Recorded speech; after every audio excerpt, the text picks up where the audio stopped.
Elite mailako Euskadiko txapeldun berria, txapelketa muruaren ostean taldean geratu da. Nola joa junda gaurko karrera?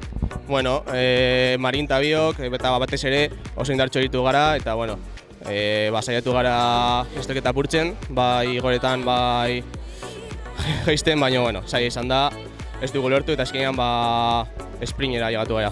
Ibilbidea goiko horra zen.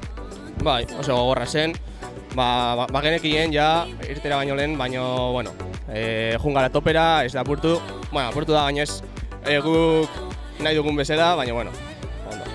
Piskatu urrun lehiatik agian sentsazio hori, Aimar Marin bai saiatu da largoen dengora, baina zuek pedalka falta izan zaizue lehian egoteko azkeneko kilometrotan. Bai, bueno, pedalka falta ez, baina kajakoek maioria ziren, ondo jokatu dute beraien kartak eta hala izan da, ez? Eskarragoak izan dira, aurrera jun dira eta gero ja, bueno, altzean sprintera eta bai sprintean ja bai falta da pixka bat pedal kolpea. Zorionak. Eskerrik asko.